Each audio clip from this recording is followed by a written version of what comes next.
Sayyidina Ali itu masyhur, dia punya musuh besar namanya Muawiyah. Karena permusuhan ini tidak bisa dihindari.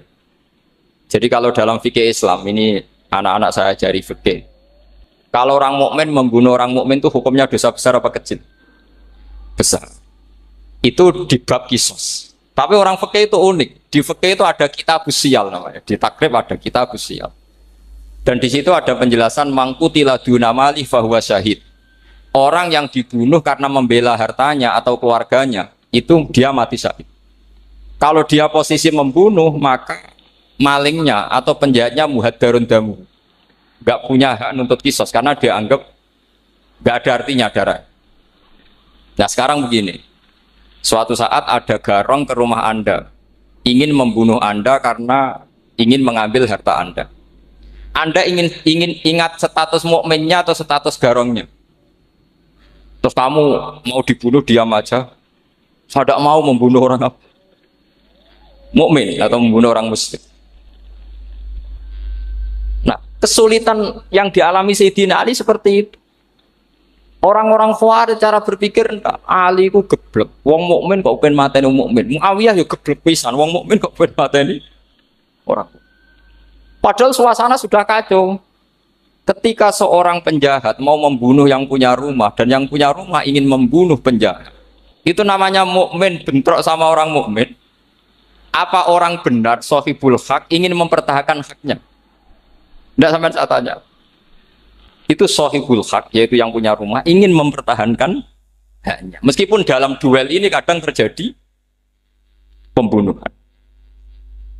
Nah di sini ini ya, ulama ahli sunnah menyebut masalah istihadiyah. Kelompoknya Sayyidina Ali mempertahankan nyawanya meskipun dengan cara membunuh pasukan Muawiyah.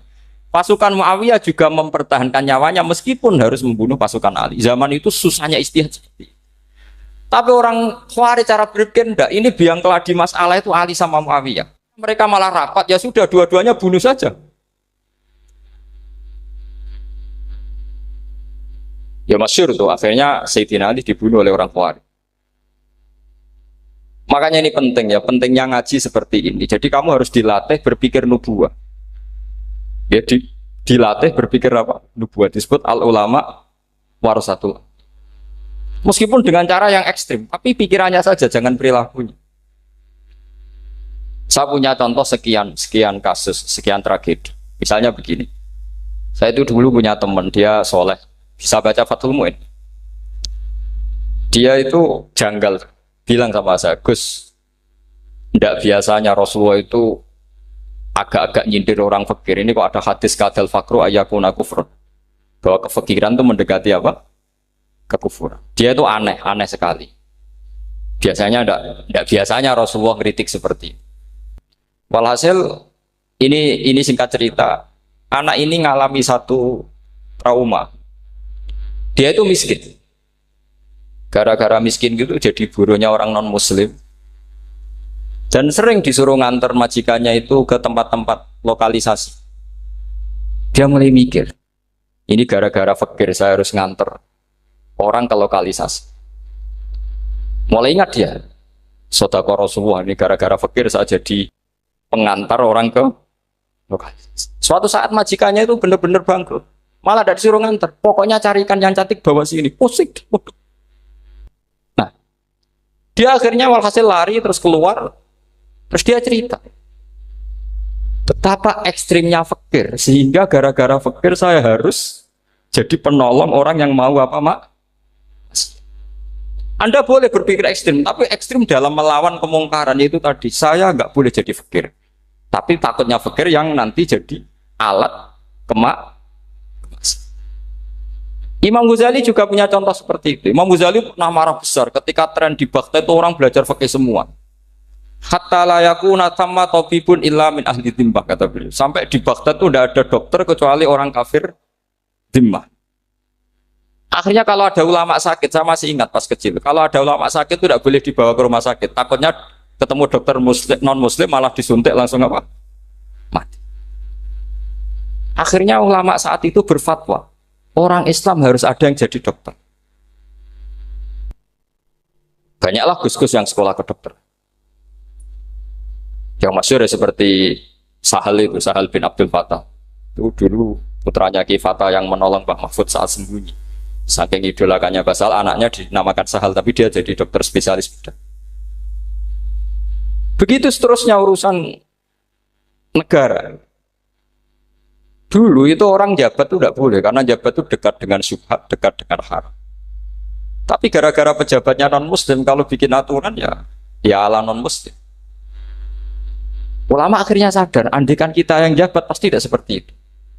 Bisa bikin perda ini, bisa bikin pelaturan begini yang menguntungkan Islam. Nah, jadilah banyak pejabat yang sekarang muslim. Tempat-tempat maksiat diobrak-abrik sama Satpol PP macam-macam. Kita untung. Tapi kalau orang-orang Khawarij pikirannya pokoknya pejabat itu dekat dengan haram, dekat dengan syubhat. Padahal dengan kita jabat bisa bikin perda atau apa yang menguntungkan Islam. Kemudian menjadi masalah baru secara fikih. Ini adik-adik dengerin biar kulino senam fikih. Kalau caleg soleh, misalnya Mas Nadif nyalek, ini tadi tak guyoni, mau jadi bupati ndak, kalau ya mau usah dukung. Jadi misalnya gini ya, Zaid sama Bakar, misalnya Bakar itu orang soleh, mau jadi calon lurah. Dia tahu kalau dia lurahnya kampung lebih baik. Kalau yang jadi ini Zaid, itu kampung itu rusak karena dia suka dugem, suka macam-macam. Kemudian Zaid ini pasti jadi karena beli suara. Misalnya per kepala itu dibeli 50.000. Bakar ini kalau nggak beli suara kalah. Padahal dengan kalahnya Bakar artinya kemenangan kemungkaran. Itu zaman era Fathul Mu'in, muridnya Ibnu Hajar Al-Hitami. Ibnu Hajar muridnya Abu Zakaria Al-Ansori itu fatwa. Yang soleh ini wajib beli suara, bukan boleh, wajib beli suara. Tapi ini namanya tidak nyuap, perlu dicatat. Ini namanya tidak nyuap. Jadi tidak bisa kamu kaitkan misalnya ar-rosi wal murtasi finnar. Yang nyuap maupun yang menerima suap adalah sama-sama di neraka. Tidak bisa seperti itu. Karena logikanya dibalik. Sekarang Bakar ini beli suara itu untuk membeli kebenaran, untuk mengawal kebenaran. Zaid beli suara untuk menopang kebatilan. Berarti namanya Bakar ini penyuap atau pembeli kebenaran? Pembeli kebenaran. Harus dibedakan. Nah, ini pentingnya ulama. Memang nyatanya seperti itu. Yang dikatakan nyuap, riswah itu adalah membayar uang li'ibtolil haqqi untuk membatalkan kebenaran atau membenarkan kebatilan. Itu namanya nyuap. Tapi kalau mengeluarkan uang untuk menghakkan barang hak dan membatalkan barang batil, itu namanya uang perjuangan. Nah ini pentingnya mikir. Jadi ulama itu mulai dulu sudah kreatif. Nah sekarang sudah banyak orang-orang khusyuk yang biasa di masjid khusyuk. Kalau ditanya zaman akhir rusak kabeh, wong soleh-soleh wis nyuap. Kalau orang soleh ini tidak nyuap ya tidak jadi. Kalau nggak jadi mereka nggak ada yang jadi DPR, nggak ada partai Islam, habis malah Indonesia. Saya itu punya kenalan banyak pakar-pakar di Jakarta, itu cerita saya, Pak Bahar. Indonesia itu solusinya gampang.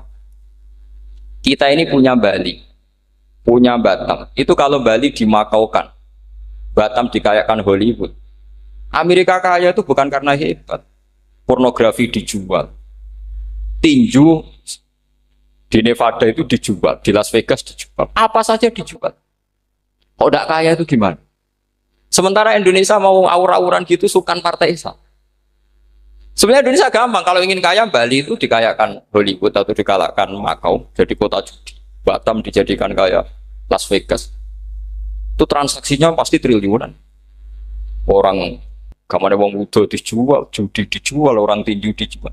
Tapi gara-gara ada partai Islam, nyari rumus solusi ekonomi itu yang tidak seperti itu. Akhirnya kangelan. Akhirnya rapat isu. Tapi barokah tetap barokah partai apa? Yang menangnya caleg-calegnya rata-rata ya beli. Kalau tidak beli habis. Saya bukan menghalalkan nyuap, enggak. Kalau nyuap tetap haram ila yaumil qiyamah. Tapi kalau suratul masalah seperti ini kamu mengatakan suap itu beda. Ini suratul masalah yang tidak ada kaitannya dengan asal lawannya batil, kecuali lawannya sama-sama hak. Dua calon di kampung itu soleh sama soleh. Ini yang soleh bayar nggak boleh karena siapapun yang jadi soleh, itu tidak boleh. Karena kalau cari musuh yang dolim biar halal ya. Sekarang ya seperti itu. Kamu biasa heroik, biasa ngasih kiai kamu, ngasih hadiah kamu, biasa ngasih ibu kamu uang. Ternyata ibu kamu setelah kamu kasih uang, dikasihkan adik kamu atau kakak kamu yang nggak pernah kerja, terus kamu marah-marah, ini tidak adil. Saya yang memberi nggak dikasih, ini yang nggak kerja dikasih terus. Loh, kamu biasa jadi pahlawan kok turun kelas menjadi apa? Pasien. Kamu milih jadi pahlawan apa pasien? Pahlawan. Jadi sebetulnya faham-faham ekstremis ini dari kegoblokan. Dari kegoblokan berpikir nubuwah sehingga tidak punya rasa ibadah. Lah ini yang menjadi orang-orang ekstrim.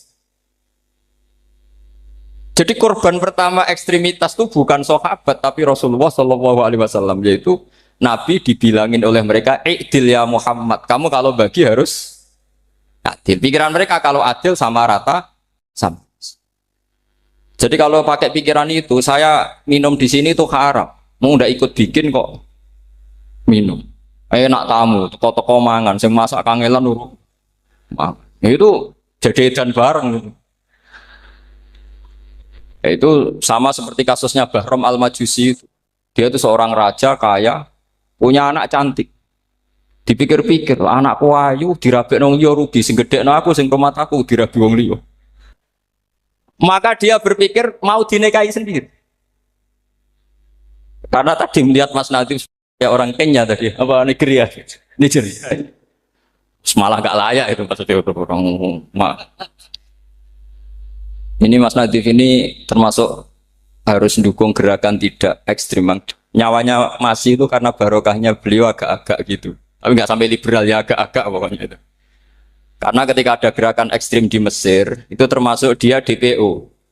Ternyata setelah ada intelijen, beliau pas buka itu nggak makan dulu tapi rokok dulu. Wah, ini mesti orang sekuler, tidak ekstrim. Akhirnya nyawanya sampai sekarang itu barokahnya rokok pas iftar itu pas. Nah, tanya ini masih hidup ya Mas? Ya pernah sepuh sama saya. Jadi pikiran-pikirannya Bahram itu seperti itu. Walhasil akhirnya Bahram itu menikahi anaknya sendiri. Masyhur itu dalam cerita. Jadi ceritanya itu ada seorang wali tidur di Masjid Haram sama Rasulullah, ditemuin gitu. Terus kata Rasulullah, salam saya untuk Bahram Al-Majusi. Ternyata dicari-cari nggak ada Bahram lain kecuali Bahram yang berdua, bahkan anaknya sendiri mau dinikahi. Ya cara berpikir karena seperti itu. Kalau kita berbuat banyak harus dapat. Itu bahaya. Bahaya sekali karena kalau dalam teori beragama itu al-yadul ulya khairum minal yadis sufla. Kalau biasa ngasih ya ngasih saja, itu heroik. Itu bagus. Jangan biasa ngasih sekarang bermental apa? Pas. Makanya saya itu kalau ngajar di pondok yang dulu pernah saya belajar di situ atau yang pernah sepuh itu, dikasih itu bingung. Karena saya ya masih waras itu. Jadi kalau dikasih itu bingung. Tapi banyak juga guru-guru yang dulu ngaji lama setelah ngajar di pondok alma maternya nuntut. Itu saya tidak tahu itu. Itu sudah ada agak-agak kayak itu tadi. Walhasil si Bahram tadi itu, ini cerita harus saya teruskan karena nggak boleh diputus. Dapat salam dari Rasulullah. Ternyata di balik nakalnya dia itu pas mau bulan pertama, malam pertama itu ada seorang janda sepuh ke situ. Ganggu dia tentu ya. Ketika dikejar pulang lagi sampai 3 kali. Dia tanya, kenapa Bu kamu begitu? Katanya, saya ini anak-anak saya kelaparan. Kalau saya pulang anak-anak saya nangis minta makan. Saya ingin minta Anda. Tapi setelah saya ingat Anda ini majusi, saya mukmin, saya mukminah, saya pulang. Ya sudah Bu, kamu di rumah saja. Nanti saya kirimi makan. Dikirimi sendiri, padahal dia seorang raja, orang kaya. Barokahnya itu dia dikasih tobat sama Allah. Dan paginya ketemu tamu yang mengirimkan salam dari Rasulullah SAW.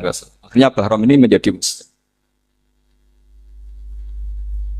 Tapi intinya berpikir seperti tadi itu salah, bahwa kalau saya jasa banyak harus mendapat apa? Ini cara berpikir orang-orang Khawarij.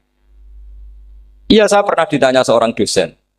Gus, saya ini kalau baca sejarah perang Badar atau perang Uhud, yang saya tidak nerima itu satu. Kenapa setiap ghanimah harta orang kafir dan istrinya orang kafir kok disita orang Islam, dan yang perempuan jadi amat, kemudian juga digauli orang Islam, yang hartanya orang kafir juga jadi asetnya orang Islam, kok kayak garong. Dia tanya seperti itu sama saya. Terus saya jawab, kalau sampean ada garong dan kemudian bawa senpi, senjata api, kemudian garong Anda, penjahat Anda lumpuhkan, ya senpi itu harus Anda kembalikan. Monggo penjahat ini kagungan jenengan beto wangsul. Karena ada milik Anda, harus dikembalikan. Wah, tidak bisa Pak, kalau saya kembalikan pasti dipakai jahat lagi, dipakai kriminal lagi. Ya sama, kalau asetnya orang kafir dikembalikan ke orang kafir akan menjadi aset kekafiran lagi untuk menghancurkan kita. Nah, perempuan juga sama. Perempuan itu alat produksi. Jika perempuan tadi dikembalikan ke orang kafir, maka kamu menolong populasi orang. Ya seperti itu. Paham? Makanya disita dalam perang loh ya, tapi dalam perang yang legal. Nah itulah kenapa amat halal. Makanya di Quran itu illa ala azwajihim aw ma malakat aiman.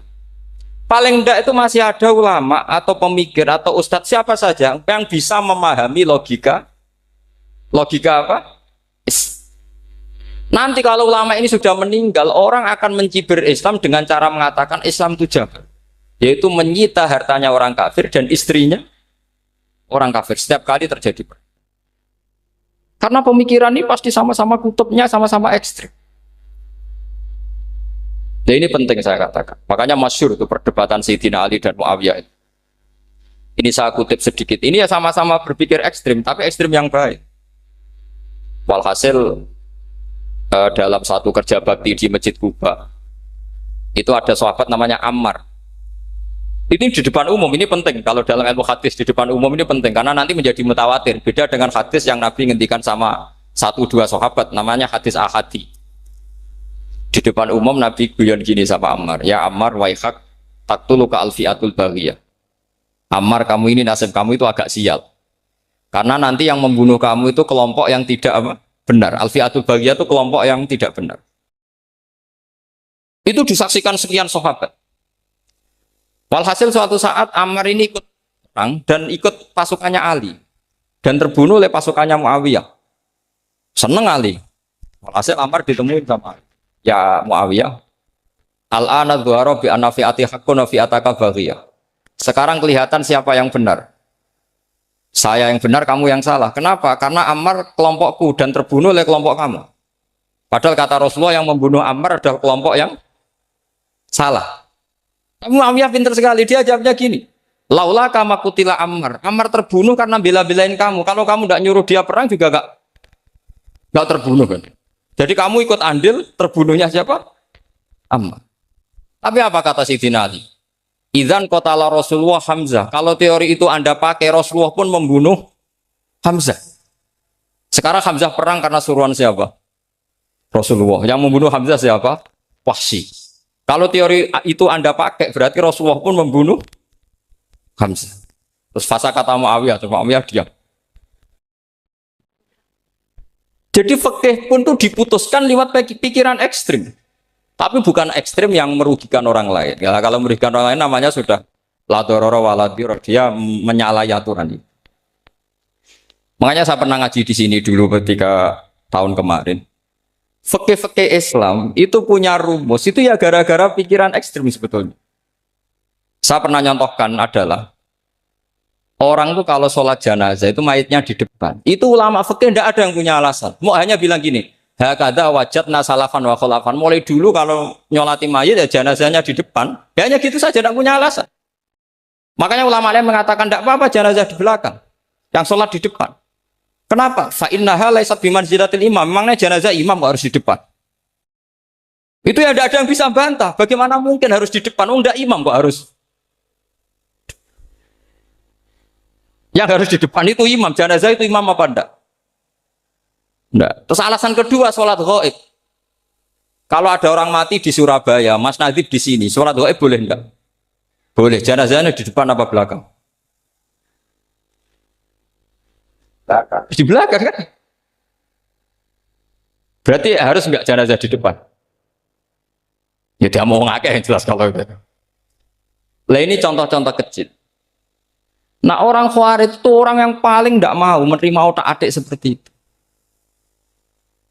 Akhirnya jadi goblok bareng tadi. Ya makanya Rasulullah pun jadi korbannya Khawarij. Muhammad kamu harus adil.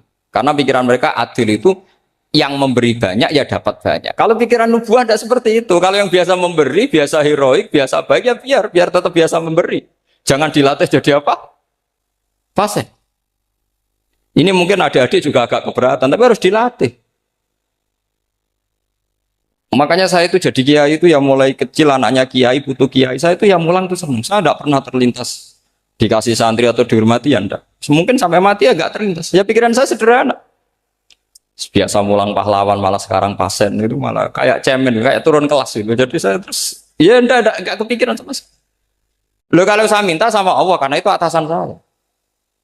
Makanya ada ulama yang ekstrim gini, ini kisah nyata. Ada ulama alim datang ke seorang raja. Rajanya ini soleh padahal. Ternyata pas raja itu berdoa, ya Allah saya kasih ini, kasih ini. Padahal ulama tadi itu mau mengajukan proposal. Mau minta apa gitu. Terus dia pulang ketika ditanya, Pak Kiai kenapa pulang? Ternyata raja itu minta zat yang sama yang saya mintai. Kalau raja saja masih minta, ngapain saya minta raja? Saya akan minta zat yang dimintai raja. Terus pulang dia. Wah itu ya pikiran ekstrim, tapi bagus ekstrimnya. Saya akan minta zat yang dimintai raja. Kalau sampean kan uteke saya les, sholat dinteni, tetap jalo. Oh kok orang mikir seperti itu? Mang wis salah didik, salah itu tadi. Nah ini harus dilatih. Masyhur itu ketika Nabi pas Fathu Makkah itu, orang-orang Ansor ngomentari Nabi gini, ketika Nabi sangat happy di Mekah, sangat enjoy di Mekah, kata orang-orang Ansor, Amar rojul fa'adroka durok fatun fi ahli wa ulfatun fi asyiroti. Namanya orang pasti happy kalau di kampung halaman. Jangan-jangan Rasulullah itu nanti hidup di Mekah lagi, karena Mekah sudah dikuasai orang Islam. Beliau pasti kangen sama keluarga, sama Mekah. Tapi ya sama, ketika Rasulullah mulai ngasih itu, orang-orang Quraisy dikasih banyak, orang Ansor juga pikirannya seperti itu. Baru orang Ansor dilatih pikiran nubuwah, yaitu tadi.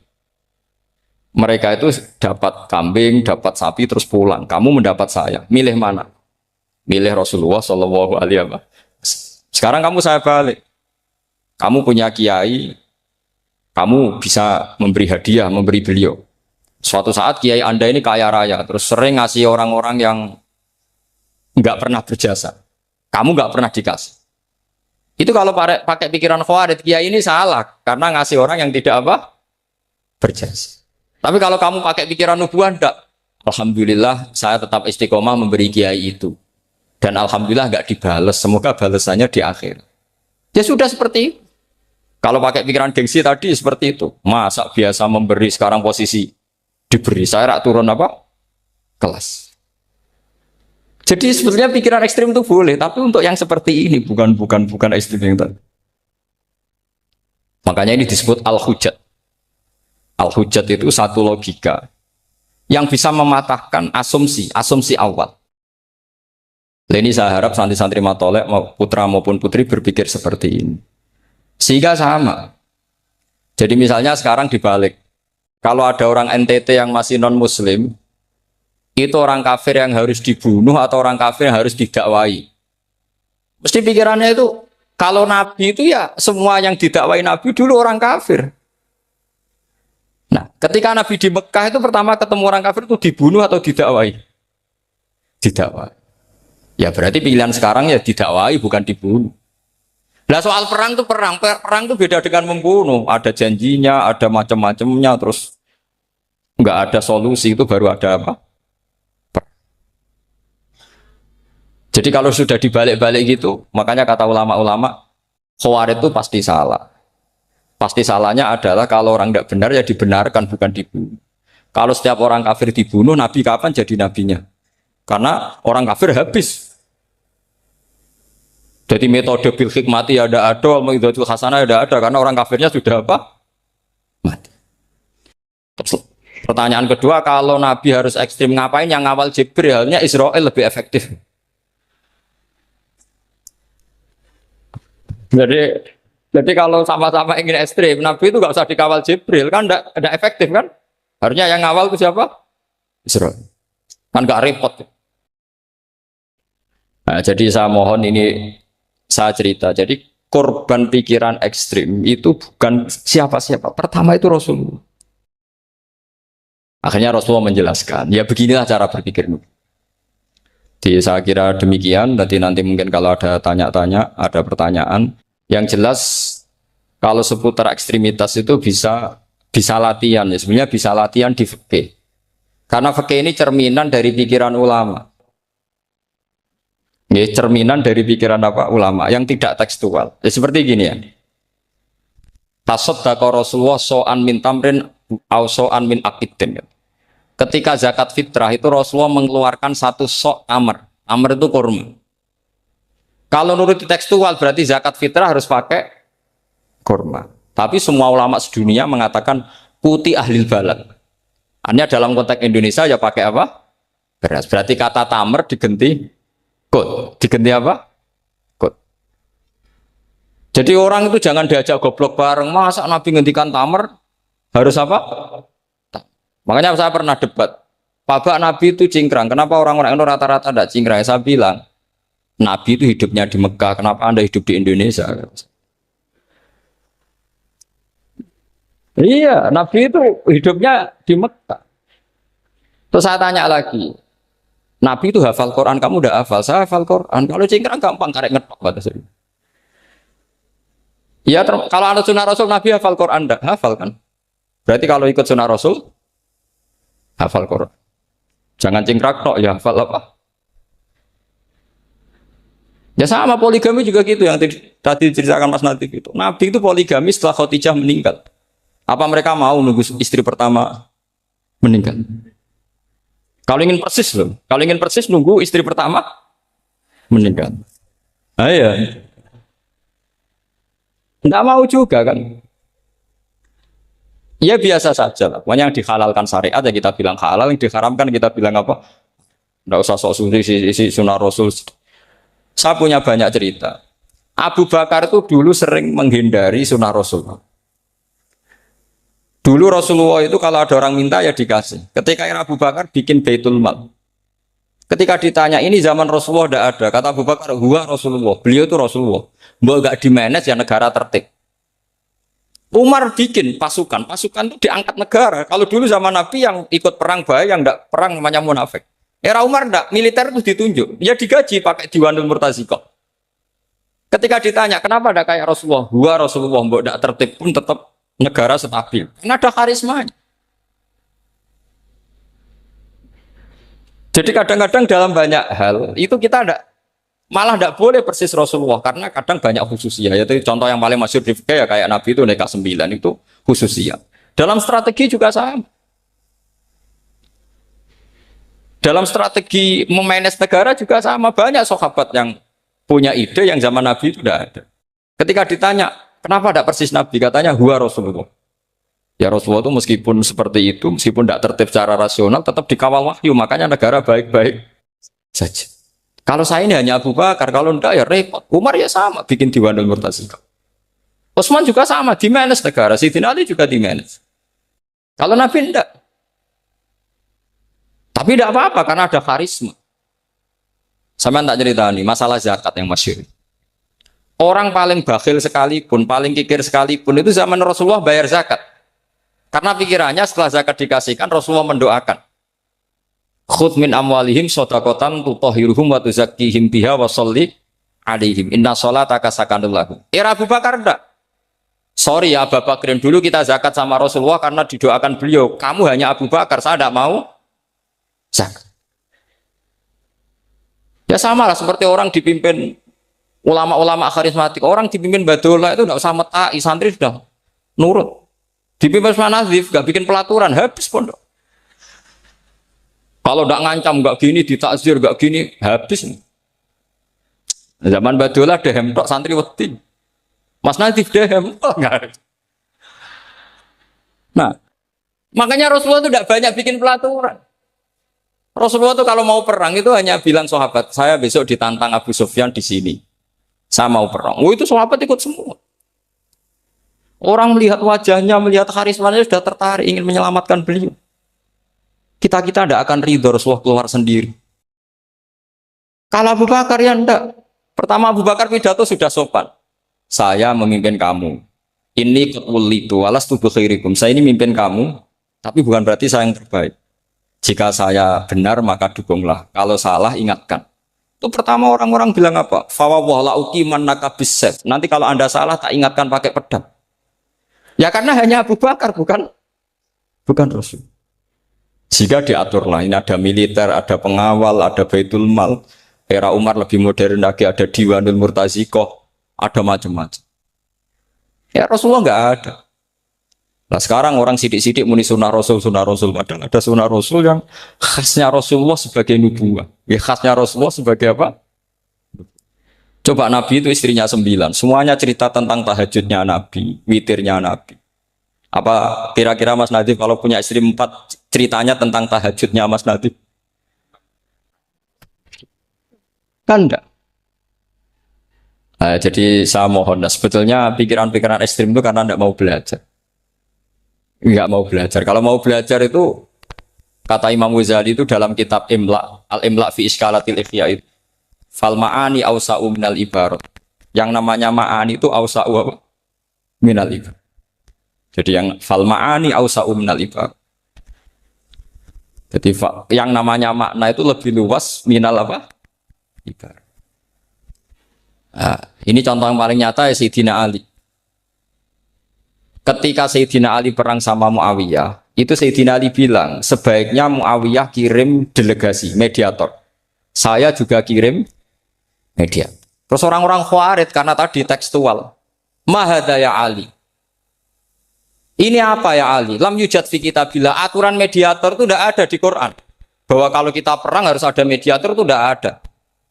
Terus Sayyidina Ali baca ayat wa in khiftum shiqaqa bainihima fab'atsu hakaman min ahli wa hakaman min ahliya.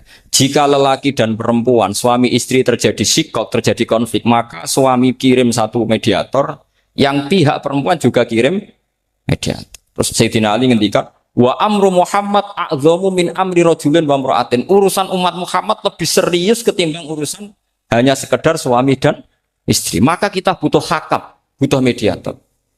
Baru 4.000 orang Khawarij tobat ngikuti pikirannya Sayyidina Ali yang tidak tekstual. Sama seperti zaman Rasulullah. Ketika Rasulullah mau perang Badar, saya ini mau perang Badar kata Rasulullah. Musuh saya itu 1.000 lebih. Kalian hanya 313. Apa kita teruskan? Itu sahabat langsung bilang gini, saya itu hafal teksnya. Idzan lanaqulu laka kama qalat banu Israil fathab anta wa rabbuka faqatila inna hahuna qa'idun walakin idhab anta faqatila inna ma'akum muqatilun. Ini kelihatan sekali bahwa para sahabat sudah ada tekstual.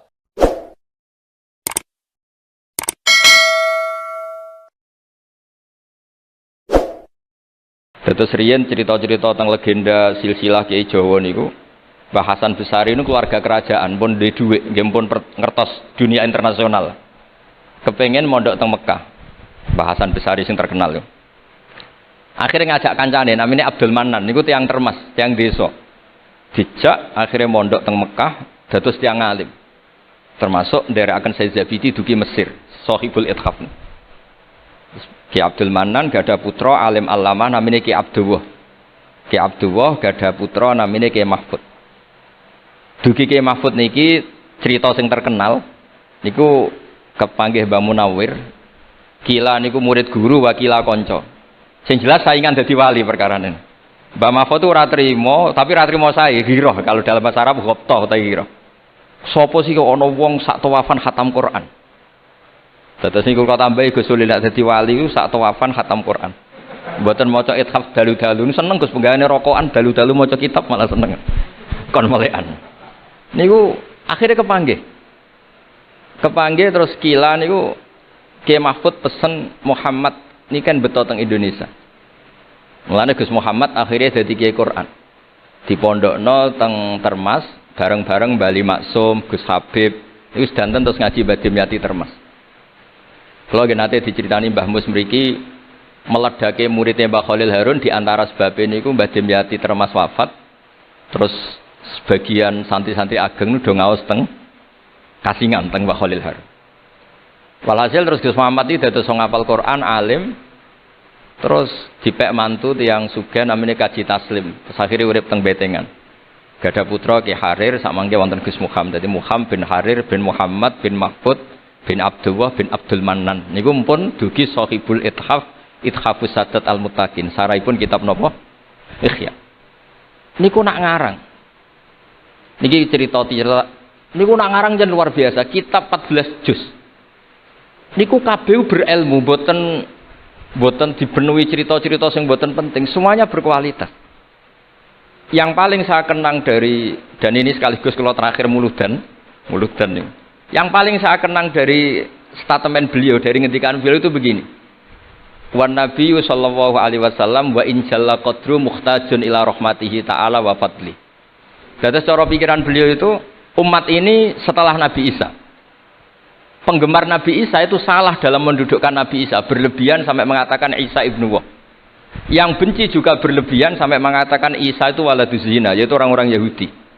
Tapi kata Said Zabidi, hadil ummah maksumatun min dzalika kullih. Umat ini akan diselamatkan, pecinta Rasulullah sallallahu alaihi wasallam itu akan diselamatkan dari dosa atau kesalahan-kesalahan orang Nasrani melihat Isa. Barokahnya apa? Barokahnya sholawat. Yaitu umat ini wiridan Allahumma sholli ala Sayyidina Muhammad. Allahumma itu pemberi, Muhammad apapun jalla qadruh penerima. Sehingga kita baca sholawat itu sekaligus menunjukkan mahabbah kita ke Rasulullah sallallahu alaihi wasallam, bahwa beliau makhluk terbaik, manusia terbaik yang paling layak dapat askas sholawat, askat tahiyat dari Allah Ta'ala. Tapi tetap saja Allah ini pemberi, Rasulullah ini penerima. Sehingga umat ini tidak akan mendudukkan Rasulullah setingkat Allah. Assalamualaikum warahmatullahi wabarakatuh. Alhamdulillah rabbil alamin, wassalatu wassalamu ala asyrafil mursalin sayyidina Maulana Muhammadin wa ala alihi washabihi asmain, nama ba'du. Ingkang sangat kula hormati Ki Haji Ahmad Mustafa Bisri, semua keluarga Bani Mbah Khalil, Bani Mbah Bisri, Bani Mbah Khalil Bisri, semua santri ingkang kula hormati, ya wonten Gus Yahya, Gus Adib, wonten keluarga besar sedanten ingkang kula hormati, wonten Gus Zofur.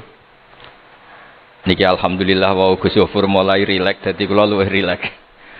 Terus syaratnya kiai jari minter wong sing mboten bakat pinter niku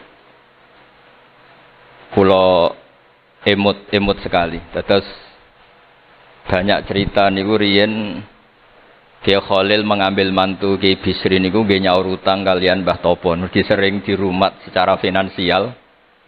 Tias mbake ndongane iku tenanan supaya anake Kiai Mustofa niku pinter, anake Mbah Topo niku pinter, terus dados Kiai Bisri.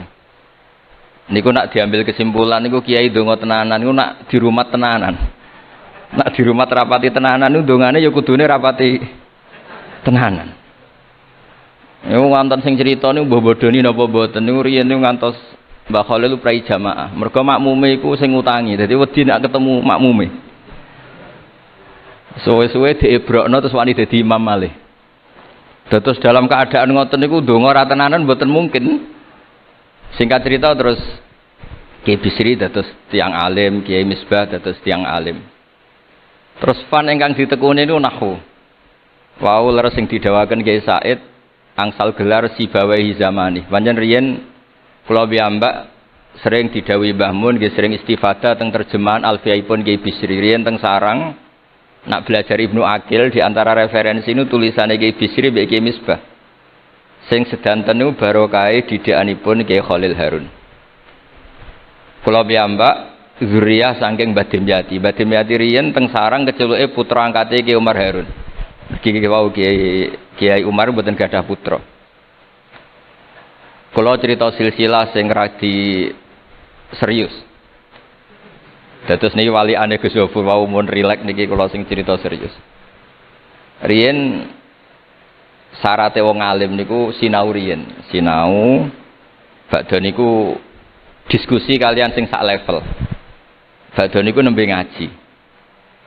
Sehingga nak ngaji kantun nyocokno niki kangge santri-santri Rodotul Thalibin. Terus kisah hal sebelum ngaji Mbah Zubair niku sinau riyen. Misale piyambake macane tajibu, mengke kiyaine maca tajibus sholatu. Mengke diskusi terus ngaos Mbah Zubair. Angger macane wis kembar terus berarti aku wis pinter. Karena yang memutuskan rofa nasab itu tidak kiainya tapi dia. Dados kantun nyemak. Ki bengi tak waca rofa kok kiaiku rofa, berarti ilmuku wis padha. Aku maca nasab kok kiaiku nasab berarti padha. Aku maca jer kiaiku jer wis padha. Nah santri sakniki kan mboten ngaji mboten persiapan. Teko ngaji mbek takok halaman. Niku pun santri innalillahi wa inna ilaihi rajiun. Niku enggak bisa diharapkan.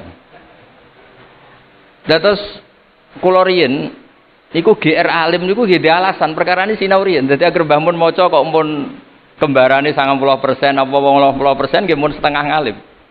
Kok nak salah kok sampai 90% ya goblok banget. Sakniki mboten santri sinau iku mboten persiapan ngaji takok halaman tok endi. Mau menyenggai sholawat Salam Muhammad sholli alaihi. Mboten mikir wong kiai ini maca Allahumma sholli ala Muhammad malah ngongkon kiai ini sholli alaihi itu nak diterjemahkan Allahumma sholli ala Muhammad terus dekne ngomong sholli alaihi nggih monggo jenengan maca sholawat. Wong sholli niku fi'il amar. Tapi wong jenenge wong ra mikir nggih. Terus niku ruwet. Terus niki kula cerita sing serius kersane jenengan pirsa bilih sing mintera wong ra bakat pinter niku nggih kangelan tenan. Riyen bapak kula nggih nak definisi wali nu ngoten kula nggih insyaallah pun mlebu lah. Mergi kula niku nggih mintera tiyang kathah. Tiang-tiang sing ra bakat pinter teng Gunung Kidul niku kula kathah sing kula dadekno kiai niku. Tapi mboten pinter banget pokoknya memenuhi kualifikasi lah. Mergi ceritane niku nggih sederhana. Riyen niku Mbah Khalil niku nak mulang nahwu tenanan.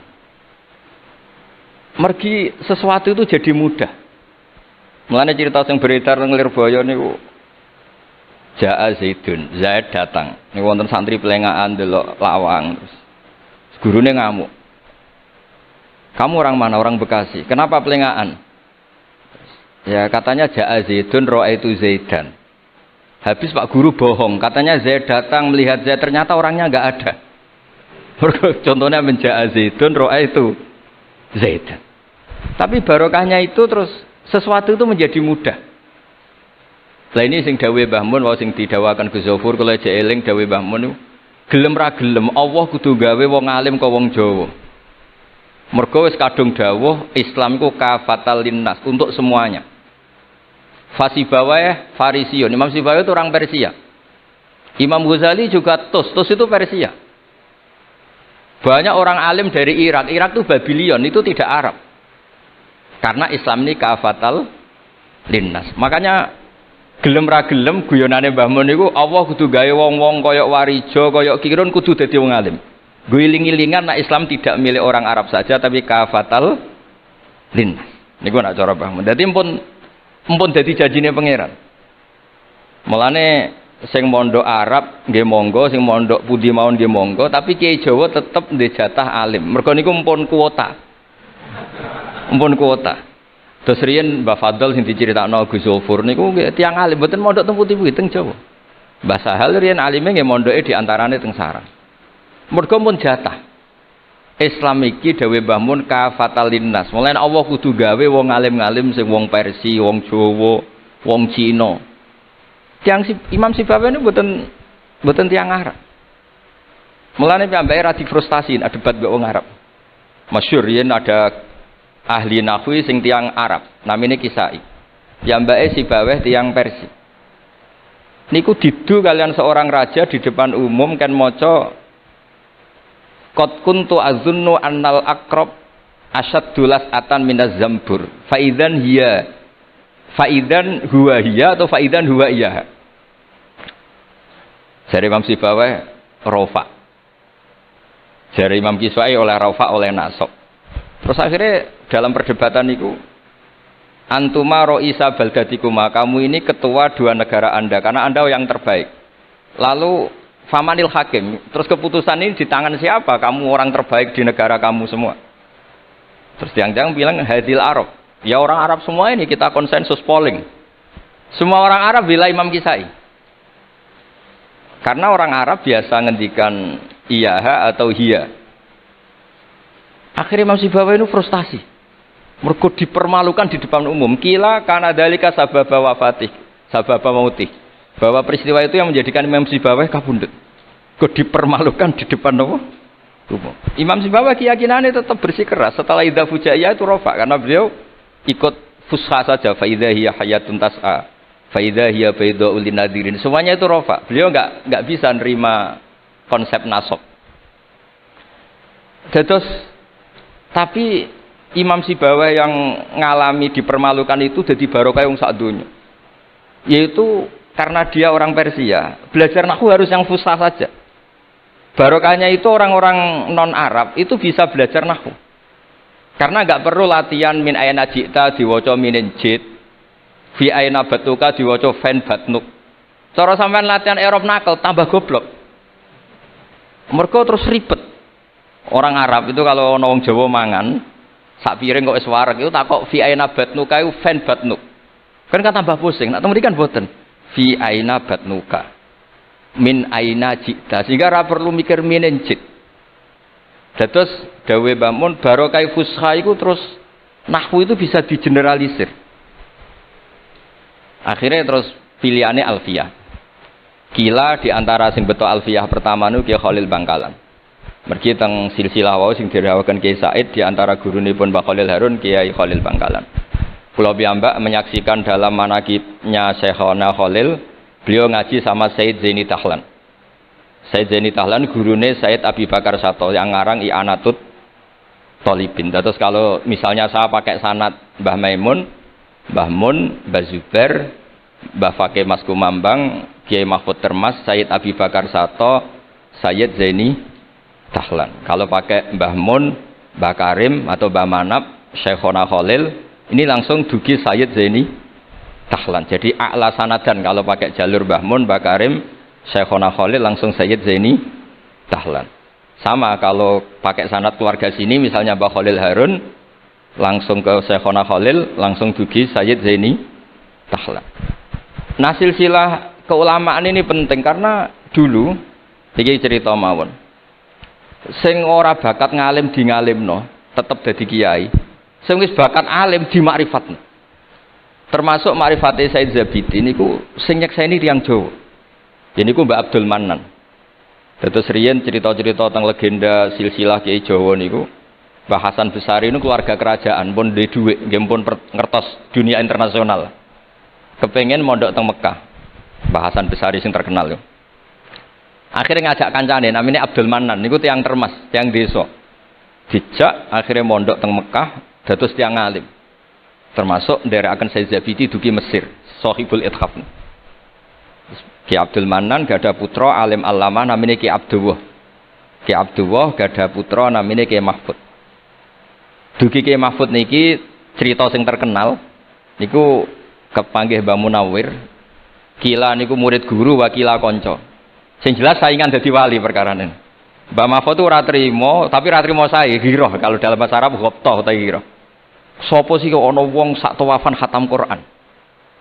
Terus niku kok tambahi Gus Sulil nek dadi wali ku sak tawafan khatam Quran. Mboten maca ithaf dalu-dalu seneng Gus penggaweane rokokan dalu-dalu maca kitab malah seneng. Kon melekan. Niku akhirnya kepanggih. Kepanggih terus kila niku Kiai Mahfud pesen Muhammad ini kan beto teng Indonesia. Mulane Gus Muhammad akhirnya dadi Kiai Quran. Di pondokno teng Termas bareng-bareng Bali Maksum, Gus Habib, niku sedanten terus ngaji Badim Yati Termas. Kalau nanti diceritani Mbah Mus mriki meledake muridnya Mbah Khalil Harun di antara sebabnya niku Mbah Dimyati Termas wafat. Terus sebagian santri-santri ageng udah ngaos teng Kasingan teng Mbah Khalil Harun. Walhasil terus Gus Muhammad iki dados ngapal Quran alim. Terus dipek mantu tiyang sugih namanya Kaji Taslim. Terus akhirnya urip teng Betengan. Gada putra Ki Harir samangke wonten Gus Muhammad. Dadi Muhammad bin Harir bin Muhammad bin Mahfud bin Abdullah bin Abdul Manan niku pun dugi Shahibul Ithaf Ithafus Sadat Al-Muttaqin saraipun kitab napa Ikhya niku nak ngarang niki cerita Niku nak ngarang jan luar biasa, kitab 14 juz. Niku kabeh berilmu, boten dipenuhi cerita-cerita sing boten penting, semuanya berkualitas. Yang paling saya kenang dari, dan ini sekaligus kalau terakhir muludan nih. Yang paling saya kenang dari statement beliau, dari ngendikan beliau itu begini. Wan Nabi sallallahu alaihi wasallam wa in jalla qadru muhtajun ila rahmatihi ta'ala wa fadli. Jadi secara pikiran beliau itu umat ini setelah Nabi Isa. Penggemar Nabi Isa itu salah dalam mendudukkan Nabi Isa, berlebihan sampai mengatakan Isa ibnu Allah. Yang benci juga berlebihan sampai mengatakan Isa itu waladuz zina, yaitu orang-orang Yahudi. Tapi kata Said Zabidi, hadil ummah maksumatun min dzalika kullih. Umat ini akan diselamatkan, pecinta Rasulullah sallallahu alaihi wasallam itu akan diselamatkan dari dosa atau kesalahan-kesalahan orang Nasrani melihat Isa. Barokahnya apa? Barokahnya sholawat. Yaitu umat ini wiridan Allahumma sholli ala Sayyidina Muhammad. Allahumma itu pemberi, Muhammad apapun jalla qadruh penerima. Sehingga kita baca sholawat itu sekaligus menunjukkan mahabbah kita ke Rasulullah sallallahu alaihi wasallam, bahwa beliau makhluk terbaik, manusia terbaik yang paling layak dapat askas sholawat, askat tahiyat dari Allah Ta'ala. Tapi tetap saja Allah ini pemberi, Rasulullah ini penerima. Sehingga umat ini tidak akan mendudukkan Rasulullah setingkat Allah. Yaitu yang disebut burdah da'mat ta'atun nasara fi nabihimi wahkum bima syi'ta madhan fihi wahtakimi. Pokoknya silahkan memuja Nabi Muhammad setinggi langit asal da'mat ta'atun nasara. Tinggalkan kesalahan yang dilakukan orang Nasrani. Nah itu kata Said Zabidi, cukup kowe maca sholawat. Karena dengan baca sholawat berarti Allahumma sholli ala Muhammad, Allah pemberi, Nabi apapun agungnya penerima. Jadi sampean nyebut Allah, yaitu Jalla Jalaluh, menyebut akrobu habaibi akrobu asfiyahi. Nah itu ini cerita. Jadi kita ini dididik orang-orang spesial. Saya dididik Mbah Mun, dididik Bapak, dididik guru-guru yang lain. Beliau dididik Mbah Zubair di antara gurunya Mbah Karim, Mbah Fakih. Mbah Fakih dididik Mbah Mahfud dididik Ki Abdullah dididik Ki Abdul Manan.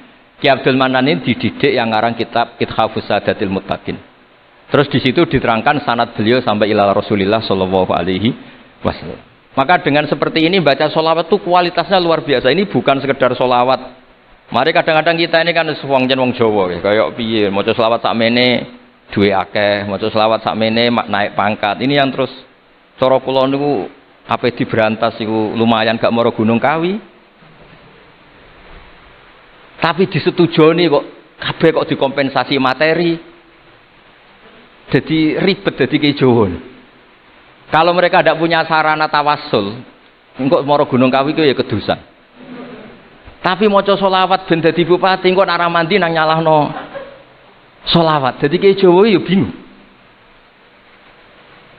Nah sampean ra bingung berarti rong kiai, dadi gampang.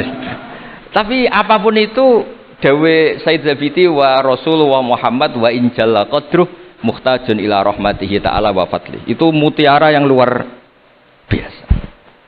Engkang kula dawa matur malih, nak ngelem Kanjeng Nabi ku ngelem kaya ulama. Nggih wow kados Said Zabidi.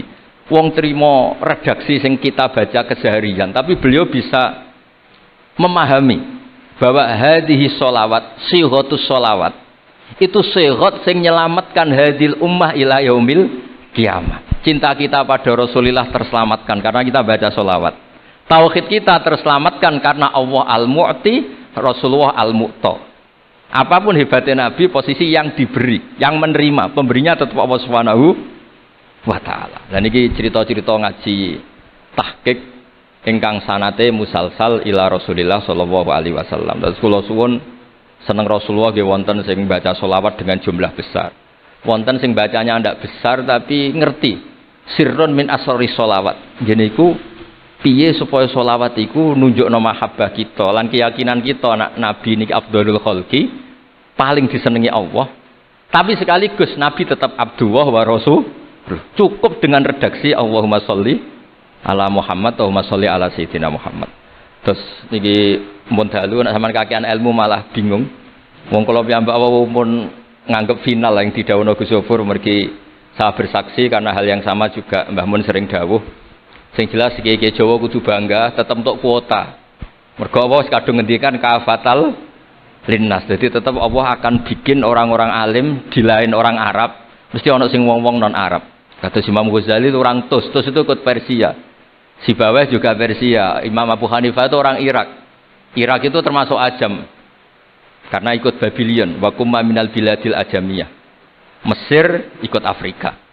Terus insyaallah barokah cerita niki, barokah wau penjelasanipun Gus Sofur dan kita juga sering dengar dawuh-dawuh Mbah Mus, Mbah Khalil bahwa agama ini luar biasa. Mergi Indonesia nu mboten saged bahasa Arab tapi saged ngarang kitab bahasa Arab. Ini Mbah Mun sering dawuh, Mbah Fadl mbok jak bahasa Arab ya ora iso. Ki Ihsan Jampes tau dites Mbah Zubair, jare Mbah Zubair iseng ngetes Mbah Ihsan dijak bahasa Arab ya ora iso, tapi iso ngarang kitab. Mbah Fadl ketemu supir taksi Arab ya tuntas. Pinter supir taksi Arab. Mulane gara Mbah Mun ana wong mondok Arab kepen pinter, kepen iso bahasa Arab. Kowe adol es ning Arab kok pinter bahasa Arab cara Mbah Mun. Nek pen alim yo niru Mbah Fadl. Tapi saged alim alama. Mergi empun tuk kuota agama ini kafatal linnas. Ngapunten sangat. Assalamualaikum warahmatullahi wabarakatuh.